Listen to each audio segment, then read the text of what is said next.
zygotic hunchback, lower levels of diploid, and really no expression of this gap, giant gene, and no expression of Kupl. So remember that each of these gap proteins are transcription factors, and they can bind to regulatory regions of the pair role genes. Okay, so Eve in stripe 2 is expressed at high levels in this mixture of concentrations of the gap proteins. Okay, so if we look at the regulatory regions upstream of the promoter of Eve in stripe 2, what you can see is that there are some sequences that are activating sequences, so they're shown here in red and in light blue for hunchback. And then there are repressing regions that are shown in the squares. Okay, and so these represent binding regions for each of these gap proteins. So depending on the regulatory region in the local parasegment and what proteins are expressed in that segment, you might get activation or repression of the Eve protein. So like I said, in in parasegment 3, there is high expression of hunchback, and there's kind of low to intermediate expression of diploid, but there's no expression of giant, and there's no expression of Kupl. So basically, the transcription factors that can bind to the activating sequences are present, but there's no repressor protein to bind to these repressing regions of regulatory DNA. So you get expression of Eve here. Okay, so does that make sense? So what would happen if there was, in stripe 2, if there was a high expression of Kupl?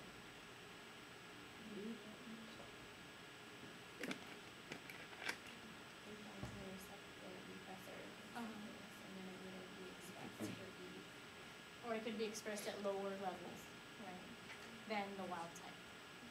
So again, whatever's present in that local area, right, so spatial control controls the expression of the Eve gene in that stripe. Okay, so in parasegment 1, Eve is also expressed, but in parasegment 1, there's a different mix of these gap gene transcription factors. Okay, so for example, giant is expressed in parasegment 1 at very high levels.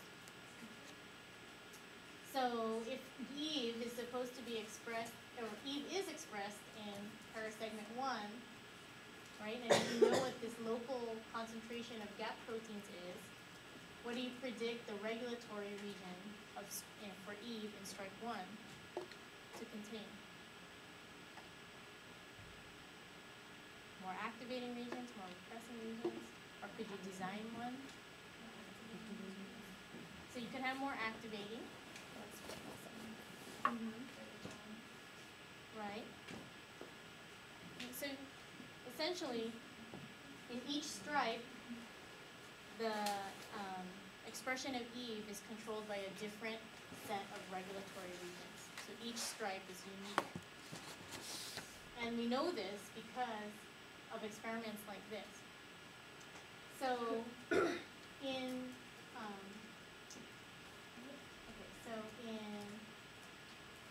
this is expression of different regulatory regions of the Eve gene, and it's been shown that in each stripe there's a different regulatory module that is important. So if you do a trick again and we want to see, well, where does this module, stripe 2, control Eve expression? You can replace this regulatory module and engineer it to a LAC-Z reporter gene. So the other stripe modules are not present in this reporter gene. Then you look for LAC-Z expression in the embryos that express this reporter gene, and we see that it's only expressed here in this one stripe. But if you look at immunohistochemistry staining for the Eve protein, right, you see it in all the stripes. Okay? So what this data shows is that the expression of Eve in this stripe alone is controlled by this regulatory module. And you can do the similar experiments where you take this DNA and attach it to a reporter gene, and you would see it LAC-Z expression maybe further down. Okay, so this is what I asked. Okay.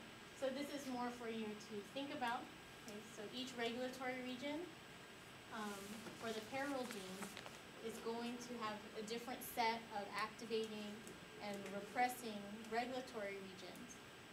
And they're also going to have a different localization of gap genes. So basically the concentration of the gap genes has to match the regulatory region for that stripe to get the proper Eve expression. Okay?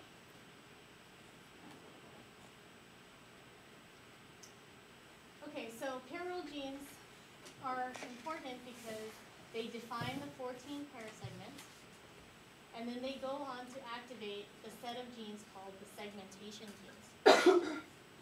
Okay, so we're now kind of 1, 2, 3 down the hierarchy of these body patterning genes.